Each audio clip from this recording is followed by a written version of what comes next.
नमस्कार, मैं हूं सिमरनजीत सिंह और आप देख रहे हैं मनी 9। तो आज आप बात करने वाले हैं आपकी एसआईपी की। दरअसल एसआईपी की दुनिया में ग्रो का दबदबा तो पहले से था। आप जानते होंगे कि ग्रो जो है मार्केट लीडर है, लेकिन अब फ़ोनपे ने ऐसा दांव चल दिया है जिसने पूरे वेल्थ टेक मार्केट में हलचल मचा दी है। सिर्फ एक साल में फ़ोनपे ने एसआईपी अकाउंट्स में ऐसा खेल कर दिया है जिसके बाद ज़ेरोधा, एंजल वन और अपस्टॉक जैसे ब्रोकिंग प्लेटफॉर्म्स की नींद उड़ सकती है। ऐसे में सवाल ये उठता है कि क्या ज़ेरोधा एंजल वन के लिए खतरे की घंटी बज चुकी है? क्या इन्वेस्टिंग की दुनिया में नया गेम चेंजर आ चुका है? और सबसे बड़ा सवाल, निवेशकों का अगला पसंदीदा प्लेटफॉर्म कौन सा बनने वाला है? इस टॉपिक पर डिटेल में बातचीत करने के लिए मेरे साथ हैं मनी 9 की एडिटर प्रियंका संभव मैम। तो प्रियंका मैम, आपसे जानना चाहूँगा कि हम जानते हैं कि जो ग्रो है मार्केट लीडर है, सब जानते हैं, लेकिन यहाँ पर जो सरप्राइज़ बनकर आया है वो है फ़ोनपे। तो किस तरीके का सरप्राइज़ फ़ोनपे लेकर आया है और जो बाकी प्लेटफॉर्म्स हैं ज़ेरोधा, एंजल वन जैसे, इनके लिए क्या किस तरीके से मुश्किलें खड़ी होने वाली हैं? बड़ी चुनौती फोन पे की मिल रही है इन सारे डिस्काउंट फर्म्स, डिस्काउंट ब्रोकरेज देने वाले जो जितने ये वेल्थ टेक एप्स थे। और देखिए, फोन पे का आईपीओ जो है आने वाला था, पर मार्केट की वॉलेटिलिटी और इन सबको देखते हुए इन्होंने इस डेट को आगे बढ़ाया। लेकिन उससे पहले ही उनकी जो हमें दिख रही है, उनका जो बेस है वो कितनी तेजी से बढ़ा है। और ये नंबर्स जो है ना सिमरनजीत, ये चौंकाने वाले हैं। कहाँ ग्रो जो है वो टॉप का लीडर है, लेकिन जब हम ग्रोथ का आंकड़ा देख रहे हैं तो उसमें फोन पे 179% की ग्रोथ रेट वो दिखा रहा है, और वही ग्रो में 41% तक की ग्रोथ रेट नजर आ रही है। आप सोचिए कि FY25 में जब वहाँ जहाँ 19 लाख के आसपास, to be more precise 18,89,000 SIP accounts थे फोन पे के, वो अब पहुंचकर 53 लाख के आंकड़े को क्रॉस कर रहे हैं। और ये 179% की सबसे फास्टेस्ट ग्रोइंग प्लेटफॉर्म साबित हो रही है। इसने जो है ग्रोथ के मामले में सभी को पीछे छोड़ दिया है। नंबर ऑफ सिप अकाउंट अभी भी अगर हम देखें तो उसमें आपको लगेगा कि भाई 1 करोड़ से ज्यादा के सिप अकाउंट्स ग्रो के पास हैं। एनजे इंडिया की अगर मैं बात करूं तो 92 लाख हैं। एसबीआई बैंक के जो है 64 लाख हैं।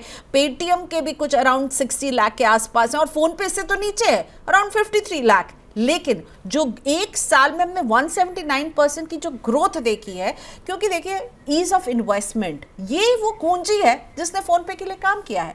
आप फोन पे का इस्तेमाल कर रहे हैं पेमेंट्स करने के लिए, आप वहीं से आप इन्वेस्टमेंट भी कर सकते हैं। और फोन पे जो है देश की नंबर 1 पेमेंट ऐप है, और number 1 payment app in terms of subscriber, in terms of जो ट्रांजैक्शन हो रहे हैं। और ऐसे में जब इतने लोग उससे जुड़े हुए हैं, तो जब वहां से आप पेमेंट कर रहे हैं, ईज ऑफ इन्वेस्टमेंट है कि आप पेमेंट भी करें और इन्वेस्टमेंट भी करें, और इसका फायदा फोन पे को दिख रहा है। और इन्होंने बहुत ही अग्रेसिवली भी अपने आप को प्रेजेंट किया है कि हम केवल एक पेमेंट प्लेटफॉर्म नहीं है, हम एक इन्वेस्टमेंट प्लेटफॉर्म है। और सिप के अच्छे खासे उन्होंने इन्वेस्टर्स अपने साथ जोड़ लिए हैं, और एक साल में 179% की ग्रोथ सिमरनजीत चौंकाने वाली है।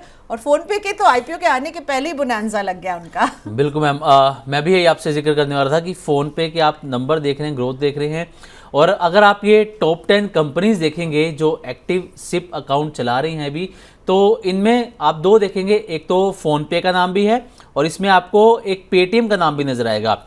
पेटीएम अगर आप देखेंगे तो 4th नंबर पे आपको नजर आएगी, जिसके FY26 में जो सिप एक्टिव अकाउंट हैं वो 59 लाख से ज़्यादा हैं। फ़ोनपे के 52 लाख के आसपास है। तो यहाँ पर ये 2 ऐप से मैम ये तो समझ आता है कि लोगों को एक ही प्लेटफॉर्म दोनों फैसिलिटी मिल रही हैं। पेमेंट कर भी सकते हैं, पेमेंट रिसीव भी कर सकते हैं, और वहीं से चाहें तो वो इन्वेस्टमेंट की भी राह अब पकड़ सकते हैं। तो इसीलिए थोड़ा सा ईजी इंटरफेस भी इसका है, तो वो भी एक रीज़न बन रहा है। लेकिन जो ये दिग्गज प्लेयर है मार्केट के, अगर हम ग्रो को साइड में रखें, ज़ेरोधा की अगर बात करें या फिर हम अपस्टॉक जैसे प्लेटफॉर्म की बात करें, तो इन टॉप 10 की लिस्ट में इनका नाम भी नहीं है फिलहाल। अगर हम जो डेटा देख रहे हैं जिनका एक्टिव सिप अकाउंट है, इसमें ज़ेरोधा और अपस्टॉक जैसी कंपनी का जो दिग्गज माने जा रहे हैं उनका नाम भी नहीं मैम। तो ये तो बड़ा खतरा भी इनके लिए बन सकते हैं फिर। बिल्कुल। सो 2 बड़े नाम जो कि जिनका इस्तेमाल होता है, हम लोग भी करते हैं अपनी स्टोरीज में, अपनी बातचीत में, और ये भी काफी एग्रेसिवली आपको ऑनलाइन नजर आ जाएंगे। इनके भी ऐप हैं। और खैर अगर हम बात करें ज़ेरोधा के, तो इनके जो ब्रांड एम्बेसडर हैं, जो इनके फाउंडर हैं, वो तो अपने आप में एक ब्रांड है। लेकिन टॉप 10 वो प्लेटफॉर्म जिससे लोग इन्वेस्टमेंट कर रहे हैं उसमें वो कहीं भी दूर दूर तक नहीं नजर आ रहे हैं। 10वें नंबर के बाद ही उनका नंबर कहीं ना कहीं आ रहा है। और यहाँ पेटीएम और फोन पे जो है बाजी मारते हुए, लेकिन देखिए पेटीएम की ग्रोथ के जो नंबर्स आपने बताए ना, अगर हम उसे गौर से देखें तो ग्रोथ बहुत धीमी रही है पेटीएम की। तो इसीलिए जिस तेजी से फोन पे बढ़ रहा है, और पेटीएम के लिए मुश्किलात भी काफ़ी आती रहती है उनके दूसरे बिजनेस से जुड़े हुए। अब आरबीआई ने उनके बैंकिंग लाइसेंस को भी जो है वो कैंसिल कर दिया है।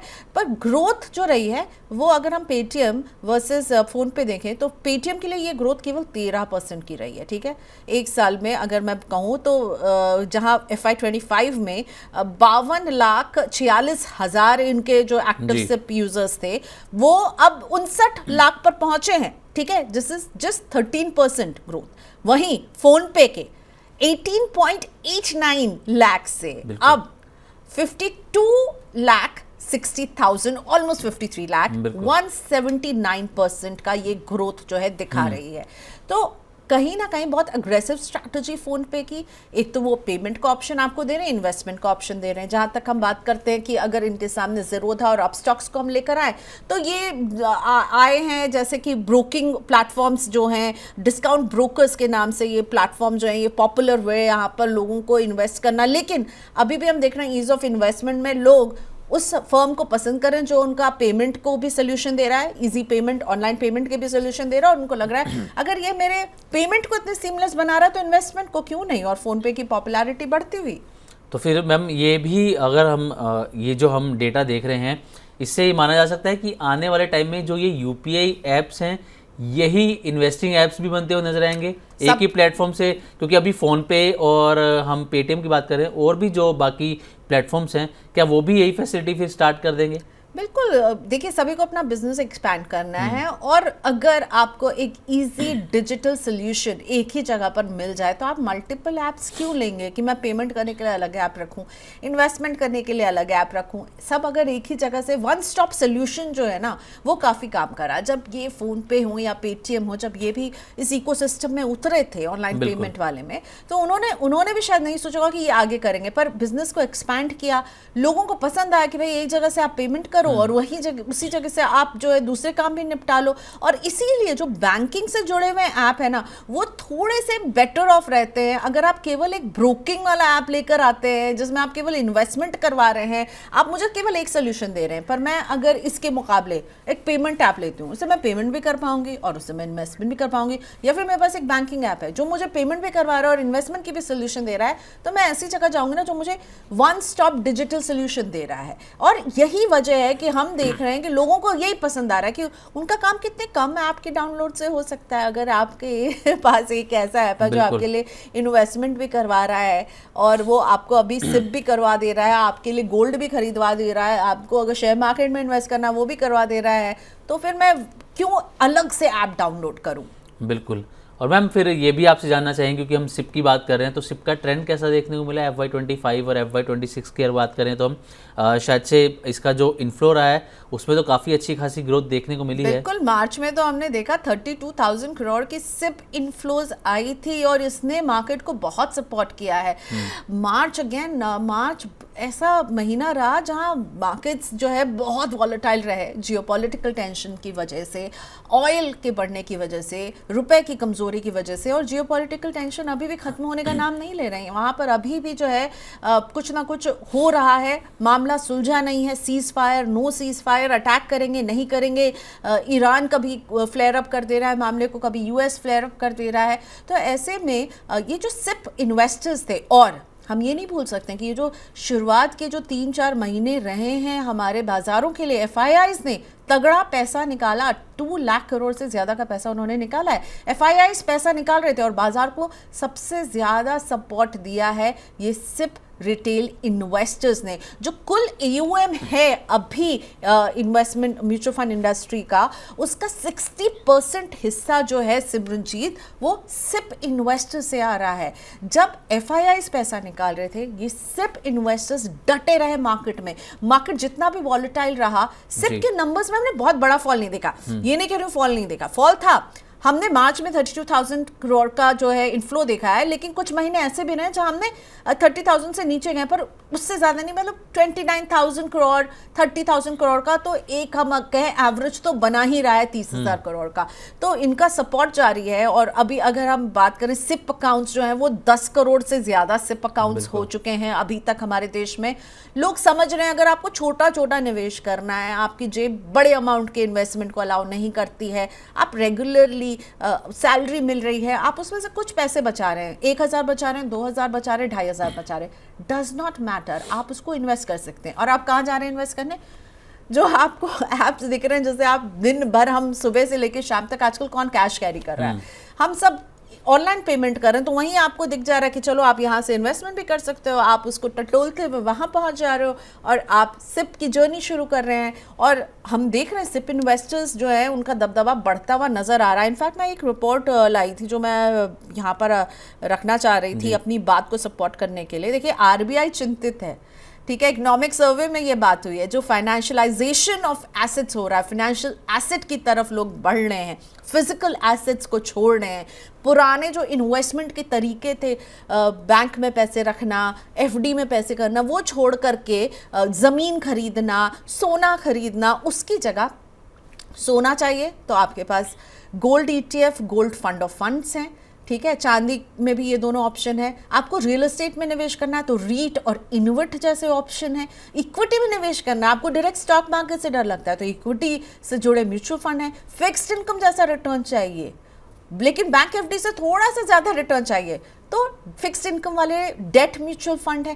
तो आपको सारे ऑप्शन म्यूचुअल फंड में मिल रहे हैं और इसीलिए फाइनेंशियल एसेट्स की तरफ लोगों का झुकाव बढ़ रहा है। एक structural shift house hold saving में नजर आया है जो हमें बता रहा है कि फाइनेंशियल सेविंग जो FY21 में 40.9% थी वो FY25 में कम हुई है और वो हाउस होल्ड्स की फाइनेंशियल सेविंग जो है वो 35.2% पर आ गई है। लोग अब फाइनेंशियल एसेट्स यानी म्यूचुअल फंड जैसी जगहों पे ज़्यादा इन्वेस्ट कर रहे हैं। एमके ग्लोबल की एक रिपोर्ट है जो हमें बताती है कि जहां 2015-16 में म्यूचुअल फंड AMCs का जो AUM था वो 12.3 ट्रिलियन का था, जो कि 25-26 में 73.7 ट्रिलियन पर आ गया और ऐसे उनको लग रहा है कि यहाँ पर वो 17% का ओवर द डिकेड यानी 10 साल में इंक्रीज देखेंगे और 2034-35 में अगर हम बातचीत करेंगे तो AUM जो है वो 309 ट्रिलियन तक पहुँच सकता है। यानी द पावर ऑफ सिप और ईज ऑफ इन्वेस्टमेंट, 1,000 है 1,000 करो, 2,000 है 2,000 करो, 3,000 है 3,000 करो,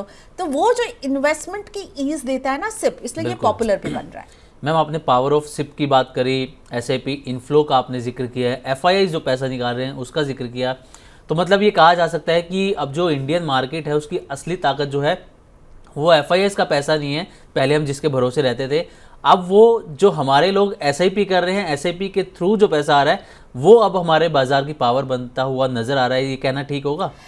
ठीक तो होगा, लेकिन हम FIIs को बिल्कुल दरकिनार नहीं कर सकते हैं सिमरनजीत। हमें उन्हें भी, उनकी भी उतनी ही ज़रूरत है, उनका भी बाज़ार में आना बहुत ही मायने रखता है। और अभी जिस तरह की कंडीशन है उन्हें भारतीय इक्विटी मार्केट जो है अच्छी कमाई का एवेन्यू नहीं नज़र आ रहा है और इसीलिए वो यहाँ से पैसे निकाल रहे हैं, उनको दूसरे मार्केट्स में ज़्यादा रिटर्न मिल रहा है। लेकिन उनको आना तो पड़ेगा ही, अगर हमें आगे बढ़ना है, इकोनॉमी को आगे बढ़ना है, तो हम ये नहीं कह सकते भाई सिप आ रहा है तो हमें FIIs की ज़रूरत नहीं है। उनकी भी रोल उतनी ही इम्पोर्टेंट है और उनका भी आना इस मार्केट में उतना ही ज़रूरी है।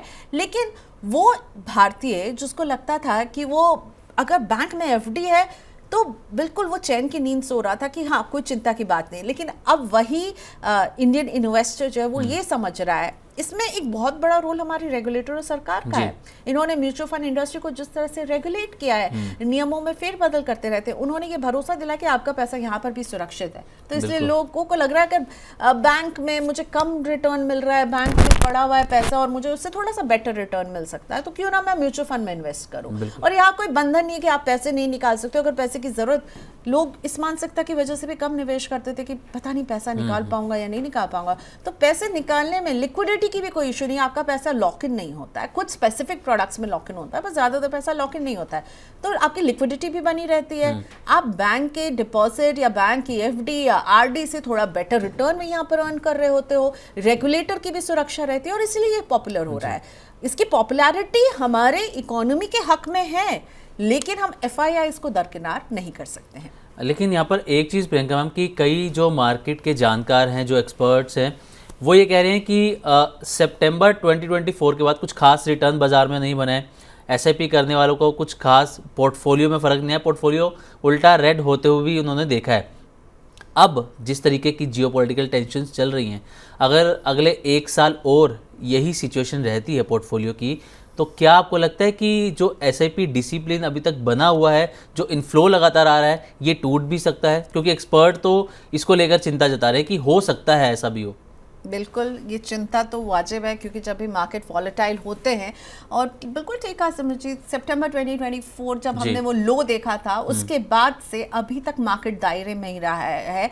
वैल्यूएशन को लेकर के भी उस समय बहुत चिंता था कि बहुत हीटेड अप है, और अभी भी कई करेक्शन हम देख चुके हैं वेस्ट एशिया कॉन्फ्लिक्ट की वजह से अपने मार्केट्स में, ठीक है। जैसे कि 2 अप्रैल को हमने एक बॉटम भी टच किया है 22,182 के आसपास का, लेकिन यही है, ये डीप करेक्शंस भी आ रहे हैं, लेकिन अभी वैल्यूएशंस जो हैं इन भारतीय बाजारों के अभी भी कंफर्टेबल लोगों को नहीं लग रहे हैं। और 2024 के आसपास अगर किसी ने निवेश किया होगा तो उनका पोर्टफोलियो डेफिनेटली नेगेटिव जोन में होगा नए निवेशकों का। लेकिन सिर्फ अगर आप कर रहे हैं और इस वॉलेटाइल मार्केट में अगर आप नर्वस हो रहे हैं तो इसमें कोई नई बात नहीं है, और आपकी नर्वसनेस बिल्कुल बिल्कुल बैंग ऑन है, बिल्कुल सही है। अगर मेरा पैसा लगा हुआ है और वो कम हो रहा है तो मुझे टेंशन तो होगी, लेकिन आप जब सिप करते हैं तो हमेशा लॉन्ग टर्म के लिए करते हैं।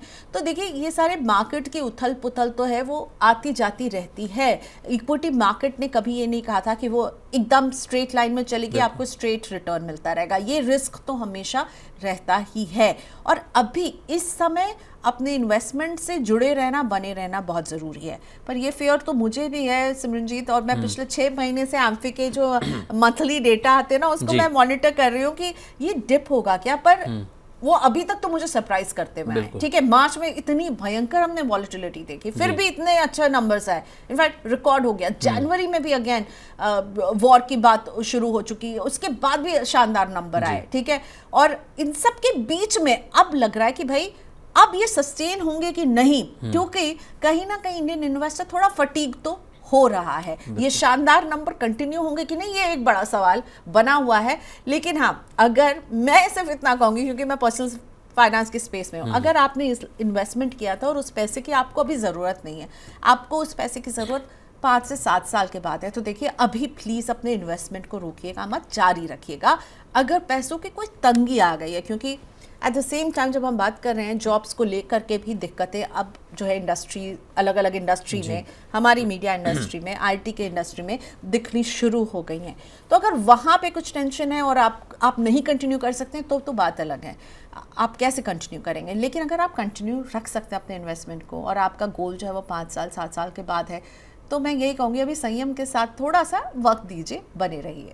चलिए प्रियंका मैम, एक आखिरी सवाल आपसे यहाँ पर मैं लेना चाहूँगा, जहाँ से हमने इस पूरी कहानी की, इस पूरी वीडियो की शुरुआत की थी। क्या आने वाला समय हम ये मान सकते हैं कि सिर्फ एक ब्रोकिंग ऐप से काम नहीं चलने वाला, एक आपको सुपर ऐप मॉडल लेकर आना होगा, तभी आपकी मार्केट के अंदर आप जीत सकते हैं और तभी आप ज़्यादा से ज़्यादा क्लाइंट जोड़ सकते हैं? सिर्फ एक ब्रोकिंग ऐप से काम नहीं चलेगा। अभी तो यही लग रहा है, क्योंकि आप देखिए ग्रो ने अगर ग्रो किया है तो वो किया है केवल 42% का, ठीक है, 1 साल में। और वहीं फोन पे जो कि आपको पेमेंट के भी सोल्यूशन दे रही है और इन्वेस्टमेंट भी करवा रही है, वो ग्रो कर रहा है 179% से। तो लोगों को अब क्या चाहिए कि एक ही जगह पे उनको बहुत सारे सोल्यूशन मिल रहे हैं, और फोन पे वो देने में कामयाब हो रही है, और इसीलिए फोन पे की ग्रोथ देखिए क्या शानदार है। तो सिर्फ आप एक माल बेचेंगे तो वही माल खरीदने वाला है। आप 10 माल बेचेंगे तो सारे खरीदार एक जगह पर जुट करके एक जगह पर ही वन स्टॉप सोल्यूशन जो है वो देगा कोई, तो लोगों को अच्छा लगेगा कि भाई एक ही जगह पर जाके मुझे सब कुछ मिल जा रहा है। और इन ब्रोकिंग फर्म्स को या ये जो वेल्थ टेक के जितने भी आ रहे हैं, उनको ये भी अब सोचना पड़ेगा कि वो अपने बिजनेसेस को कैसे डाइवर्सिफाई करें, वो कैसे मल्टीपल सोल्यूशन अपने प्लेटफॉर्म में लोगों को दे सकते हैं। और वो मल्टीपल सोल्यूशन फोन पे दे रहा है, और 179% की ग्रोथ सिप इन्वेस्टर्स में। देखिए, आज से अगर आप मुझसे 2 साल पहले पूछते फोन पे से सिप, तो शायद मैं भी कहती कि ये कौन करवा रहा है, फोन पे तो भाई पेमेंट के लिए। लेकिन अब देखिए यहाँ से लोग इन्वेस्टमेंट कर रहे हैं, तो उन्होंने मल्टीपल सोल्यूशन दिया और इट्स वर्किंग फॉर देम। बिल्कुल। चलिए, thank you so much Priyanka ma'am इस पूरे टॉपिक पर डिटेल में बातचीत करने के लिए और हमारे दर्शकों को इस पूरे टॉपिक के बारे में, और जो आपने लास्ट में हमने SIP इनफ्लो FIS की जो पूरी बातचीत करी और जो एक डर बना हुआ है कि जो सिप डिसिप्लिन क्या टूट सकता है, इस पर भी आपने बहुत अच्छे से अपने विचार रखे। इसके लिए बहुत बहुत शुक्रिया मैम। चलिए, तो आज की वीडियो में बस इतना ही। हमें दीजिए इजाज़त। नमस्कार।